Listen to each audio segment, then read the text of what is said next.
11 Golden Age stars who hoarded the most bizarre things.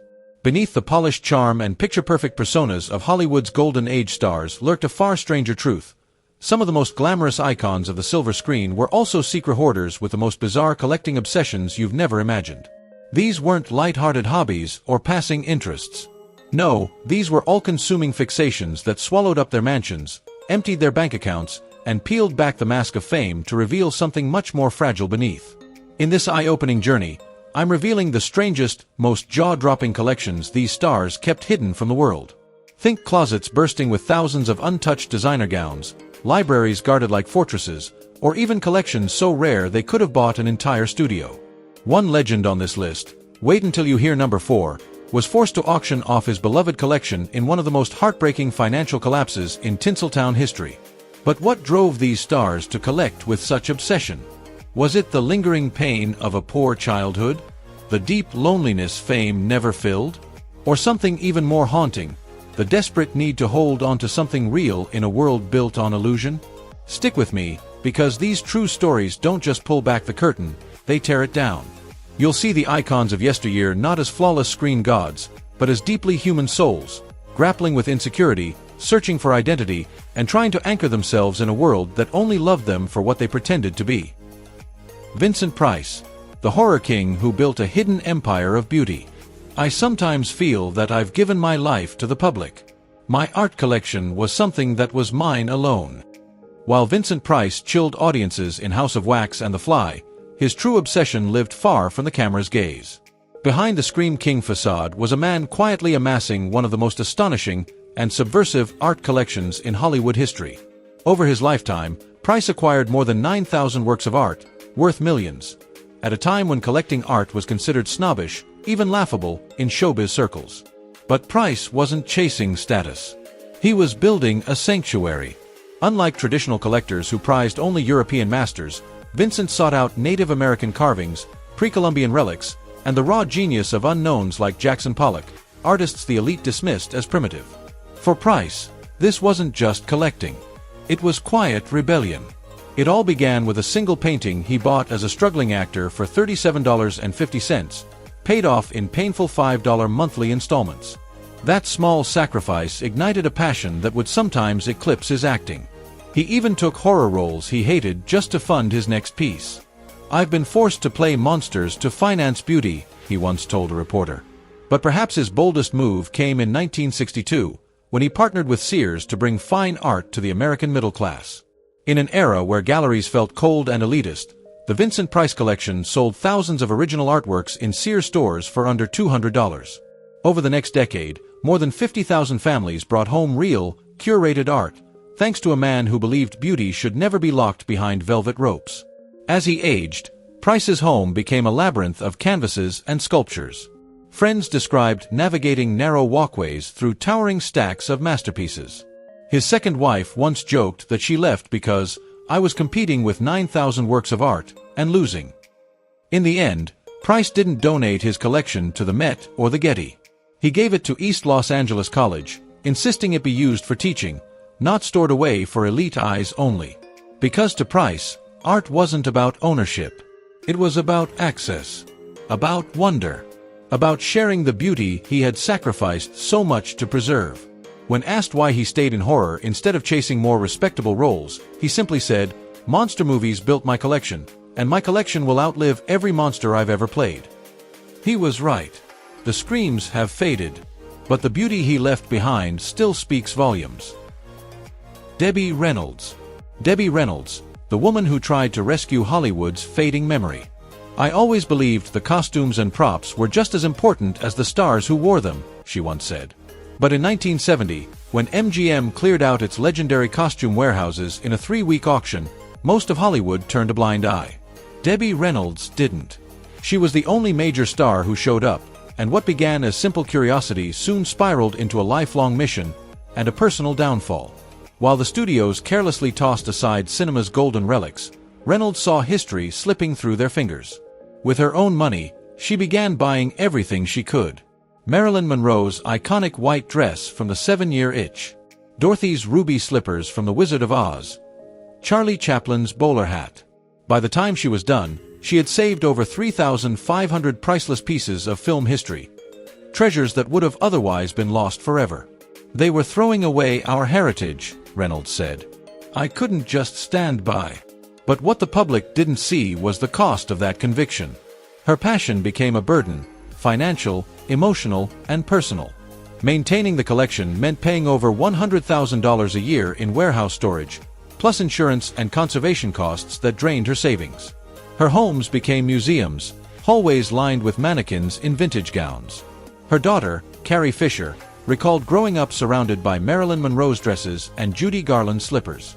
"Mom cared for those things like they were her other children." Reynolds dreamed of opening a Hollywood costume museum. She tried 3 times, in Las Vegas, Hollywood, and Tennessee.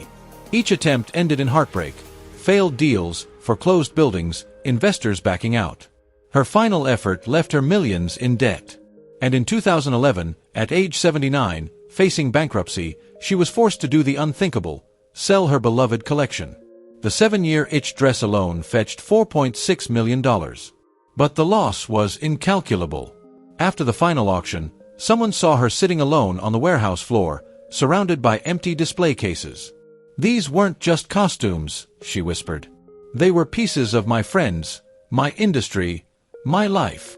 What started as a noble mission to preserve Hollywood's soul became a tragic tale of devotion turned obsession. Debbie Reynolds sacrificed everything to save the magic of the movies. And in the end, she lost the very thing she fought to protect. A heartbreak worthy of its own Hollywood script. Marian Davies, "The closets Hollywood couldn't believe." "I'd rather have a new dress than a new role," Marian Davies once quipped. "At least with the dress, I know it will fit." To many, she's remembered only as the glamorous mistress of newspaper tycoon William Randolph Hearst, a woman overshadowed by scandal and immortalized as the talentless Susan Alexander in Citizen Kane. But behind the gossip columns and cinematic caricatures was a woman hiding something far deeper and far more haunting inside her closets. Davies was not only a gifted comedienne but a compulsive collector. According to estate records, she owned more than 1,500 dresses and 700 pairs of shoes, many with the tags still attached, never worn, never touched. Her Beverly Hills mansion had entire rooms converted into custom-built closets, meticulously organized by designer, color, and occasion. She even employed a full-time staff member whose sole job was to manage her future wardrobe. But these weren't just clothes. They were costumes for a life Marian was never allowed to live. Though Hearst poured millions into her career, building lavish sets and funding her films, he never divorced his wife, never made Marian his legitimate partner. And while the tabloids called her lucky, insiders told another story, of a woman trapped in the role of eternal mistress, desperate for an identity beyond the shadows. Patricia Lake, long rumored to be the secret daughter of Davies and Hearst, later revealed that among the untouched gowns were dozens of white designer dresses, wedding dresses, by all appearances. All pristine, all unworn, all carefully preserved. Former staff recalled that Marian would wander into her closets late at night, standing in silence, running her hands across the fabric of dreams that never came true. Some whispered she'd try on gowns and speak to her reflection, imagining vows never exchanged, a last name never taken. Her dear friend, actress Constance Talmadge, once said, "Marian bought clothes instead of a future." Each dress was a promise she made to herself, that one day she might wear it. As she aged and her film career faded, the shopping didn't stop, it intensified. Even in her final years, when she rarely left home, Davies continued to buy dresses as if the right outfit might finally open the door to the life she'd always hoped for. When her estate was finally catalogued, many garments still sat in their original packaging, untouched since the 1930s. In the end, Marian's closets weren't filled with fashion. They were filled with possibilities, the versions of herself she longed to become. Her wardrobe stands as one of old Hollywood's most poignant symbols, a woman surrounded by wealth, fame, and beauty, yet forever waiting for a transformation that never came. Edward G. Robinson, the gangster who lost a fortune in masterpieces. Edward G. Robinson may have terrified audiences as Hollywood's ultimate gangster, but off-screen, he harbored a very different passion, art. "Acting I fell into," he once said. "Art I pursued." From the moment he laid eyes on a Rembrandt, Robinson was hooked. What began as a Depression-era splurge, just $175 for a small painting, soon became one of the most impressive private art collections in America. For over 3 decades, Robinson quietly amassed an extraordinary trove of Impressionist and Post-Impressionist masterpieces. Renoir, Degas, Picasso, Matisse, even Gauguin. By the 1950s, his Bel Air home looked more like a private museum than a movie star's mansion. Unlike many collectors who depended on experts, Robinson was self-taught. He devoured art history books, debated brushstroke techniques with curators, and could lecture on color theory like a scholar. This tough guy from the silver screen turned out to be one of the most intellectually passionate art lovers of his time. He didn't hoard his treasures either, he shared them. Students, museum directors, and curious friends were welcomed into his home, where Robinson personally guided tours, speaking about each painting as if it were a beloved friend. "These aren't possessions," he explained. "They're responsibilities." But that devotion came with a cost. His obsession with art strained his marriage. His wife, Gladys Lloyd, once said he cared more about dead painters than living people. Their 29-year union ended in divorce, and their son later recalled that Robinson often sat for hours, mesmerized by his new acquisitions, while family dinners went untouched. The heartbreak peaked in 1956. Faced with mounting legal fees, tax debts, and divorce settlements, Robinson was forced to sell nearly his entire collection. The sale, held at Sotheby's, would become infamous in the art world. Black Monday, they called it. Priceless works disappeared into private hands, far from the public eye. Robinson, sitting silently in the back row, was seen wiping away tears as Gauguin's The Pig Keeper shattered records. "Each painting felt like a child leaving home," he whispered to a reporter, "knowing I'd never see them again." In his final years, Robinson kept the empty frames on his walls, shadows of the beauty that once filled his home. He continued collecting, but only modest prints and sketches. The man who had once owned a museum's worth of masterpieces died in 1973, with little left but memories and regret. And here's the final cruel irony. Had his collection remained intact, today it would be worth over $300 million, far more than any role ever paid. The actor who once ruled the silver screen lost his greatest legacy not to crime, but to the quiet tragedy of art slipping through his fingers. Marlon Brando. Marlon Brando, the genius who brought method acting to life, and perhaps to madness. He once called acting the expression of a neurotic impulse, and described Hollywood as a bum's life.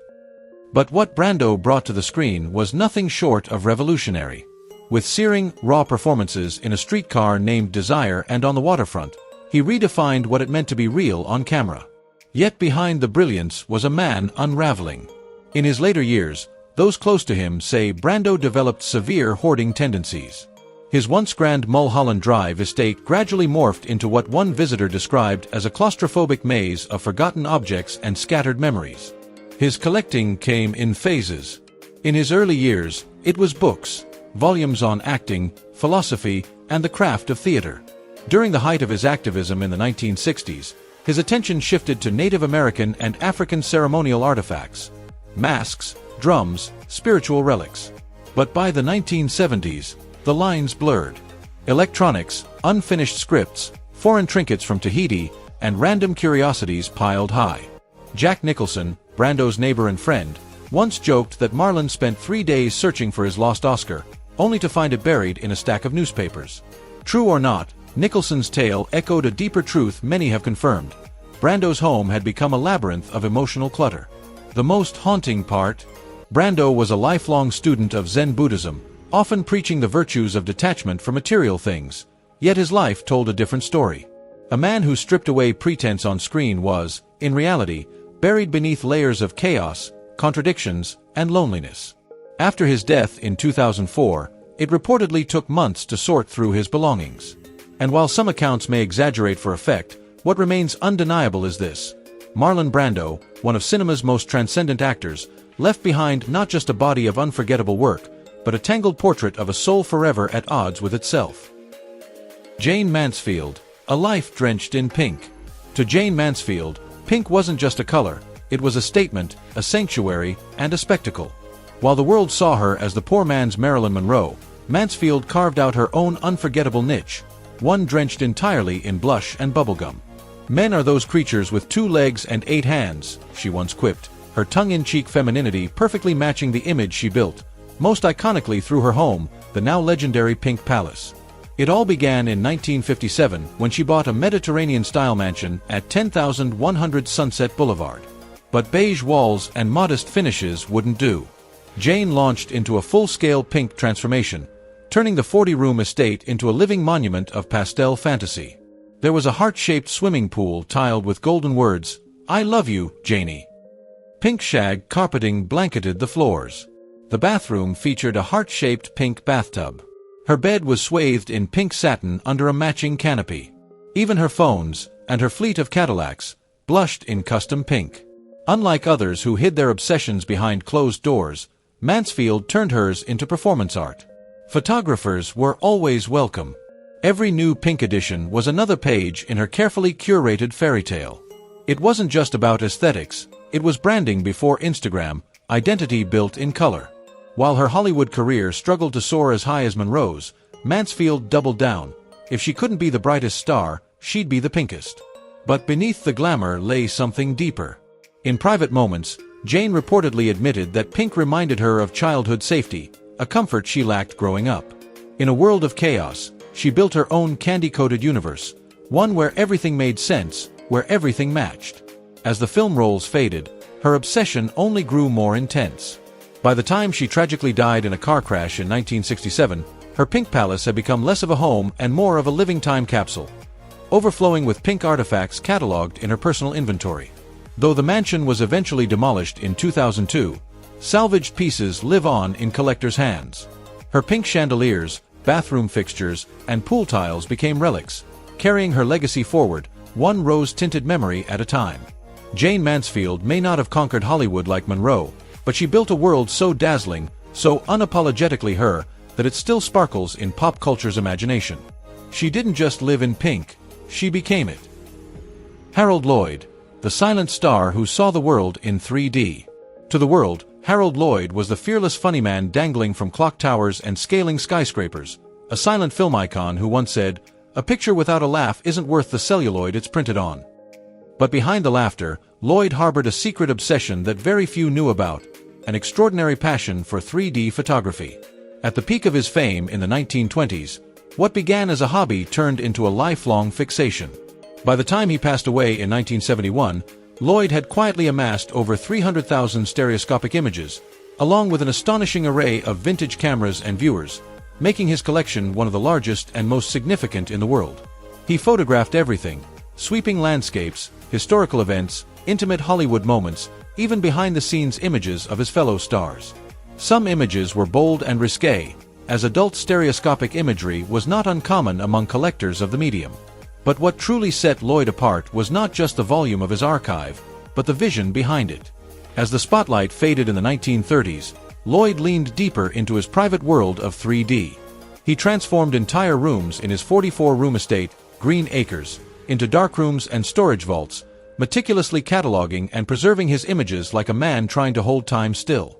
More than just a collector, Lloyd was a pioneer. He developed groundbreaking techniques for color stereoscopic photography, capturing Hollywood in vibrant, dimensional detail, preserving the glamour and magic of an era that was already slipping into memory. In his later years, as silent films grew silent in the public mind and his peers passed on, Lloyd found comfort in the shimmering 3D images that never aged, a world where laughter, light, and life lived on in perfect depth. After his death, curators and historians were stunned by what they found. Today, Harold Lloyd is remembered not only as one of the greatest silent comedians, but also as a visionary artist who gave the world a second legacy, one that saw in 3 dimensions what others barely noticed in 2. Joan Crawford. Joan Crawford wasn't just a Hollywood legend, she was Hollywood's most obsessive clean freak. "I think cleanliness is next to godliness," she once said, "and I've never believed that artists have to be dirty to be gifted." But for Crawford, cleanliness went far beyond a tidy home, it was practically a religion. Behind the glamorous gowns and dazzling red carpets was a woman whose private life was ruled by an ironclad obsession with order and control. According to biographers and former staff, Crawford didn't just keep cleaning supplies, she curated them. Her home featured what insiders called the cleaning closet, a meticulously organized chamber packed with imported polishes, disinfectants, brushes, gloves, and tools sorted by use, scent, and strength. Some say she kept European brands others in America had never even heard of. But this obsession wasn't about vanity, it was about survival. Born Lucille Lesueur and raised in grinding poverty, Joan scrubbed floors in exchange for food and shelter as a child. That early instability carved a deep wound. In adulthood, her spotless surroundings became a form of self-protection, a way to impose control over a world that once ignored her. Her daughter Christina famously recounted in Mommy Dearest how Crawford conducted white glove inspections, exploding in fury at the sight of even a speck of dust. While some of those accounts remain controversial, countless staff and acquaintances confirmed Crawford's extreme standards were very real. Even in her later years, when finances crumbled and the spotlight faded, Crawford clung to her rituals. She sold off prized possessions, but never her cleaning supplies. For Joan, a spotless home wasn't just preference. It was identity. It was power. It was the one battle she refused to lose. Mickey Rooney. Mickey Rooney, the boy who never quite grew up. For decades, he was America's favorite teenager, lighting up the screen as Andy Hardy and becoming MGM's top box office draw of the 1930s. But behind the charm and grin was a man trapped in time. "I was a 14-year-old boy for 30 years, he once said, a haunting confession that echoed through the rest of his life. As the spotlight dimmed and the years stretched on, Rooney clung tightly to the remnants of his golden era. Through 5 turbulent decades and 8 marriages, he reportedly struggled to part with anything that connected him to his past glory. Legal documents from elder abuse lawsuits near the end of his life paint a heartbreaking picture, a home overflowing with memories, annotated scripts from over 300 films, vintage magazine covers, yellowing clippings, and keepsakes from nearly a century in show business. But these weren't just collectibles. They were artifacts of identity. As Rooney aged into his 60s, still auditioning for roles written for boys, the souvenirs of his youth became emotional lifelines, tethering him to a time when the world watched his every move.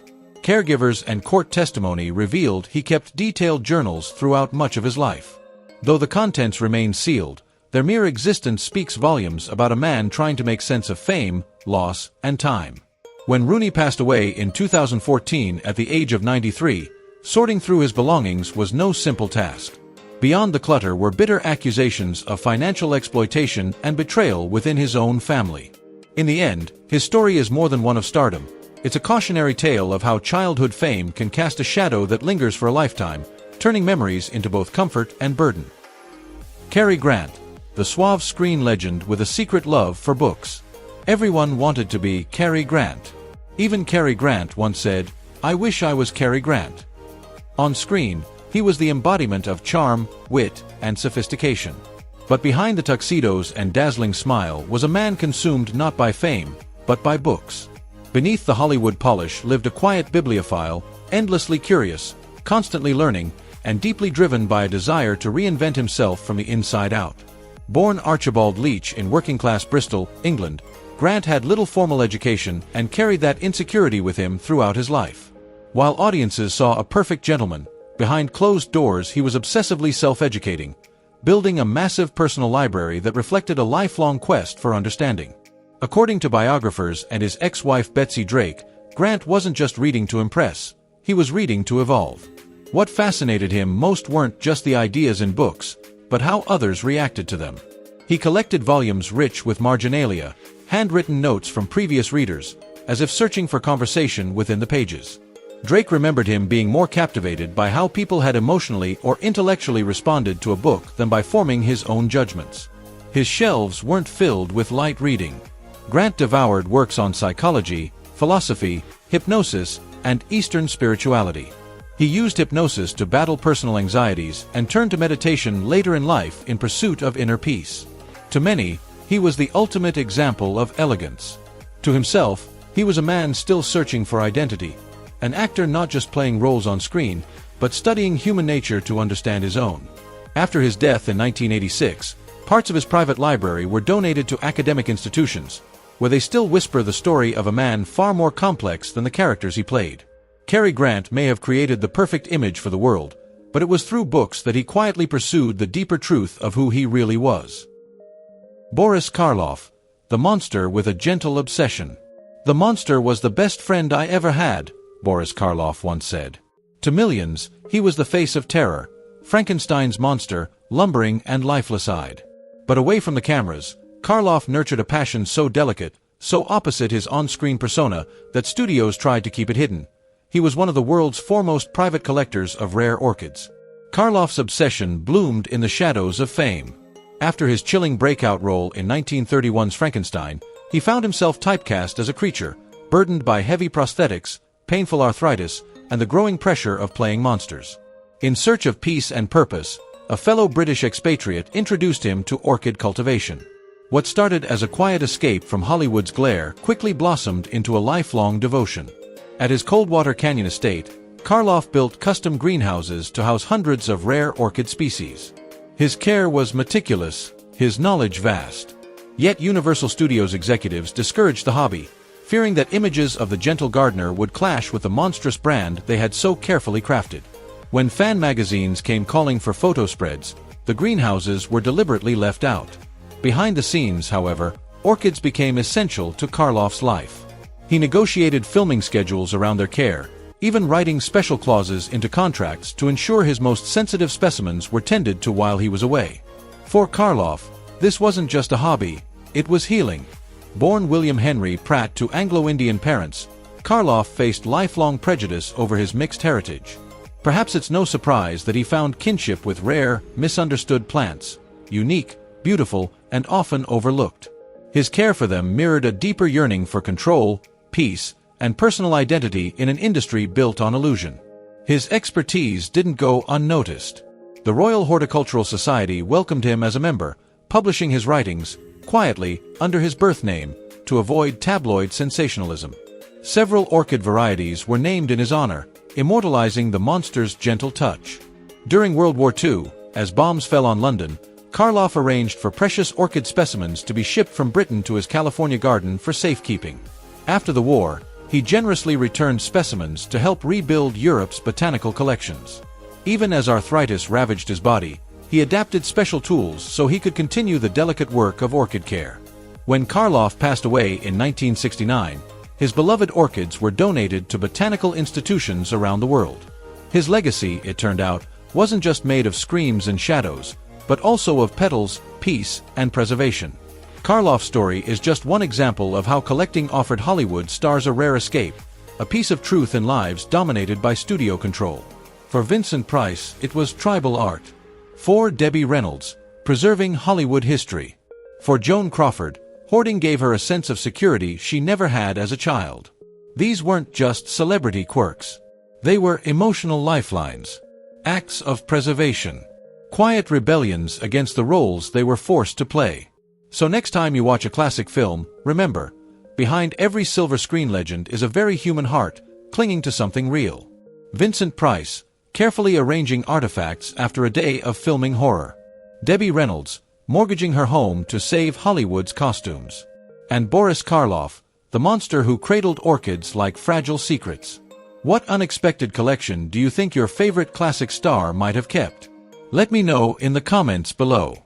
And if this glimpse into Hollywood's hidden obsessions moved you, be sure to like, subscribe, and hit that notification bell, because the next story might just surprise you even more.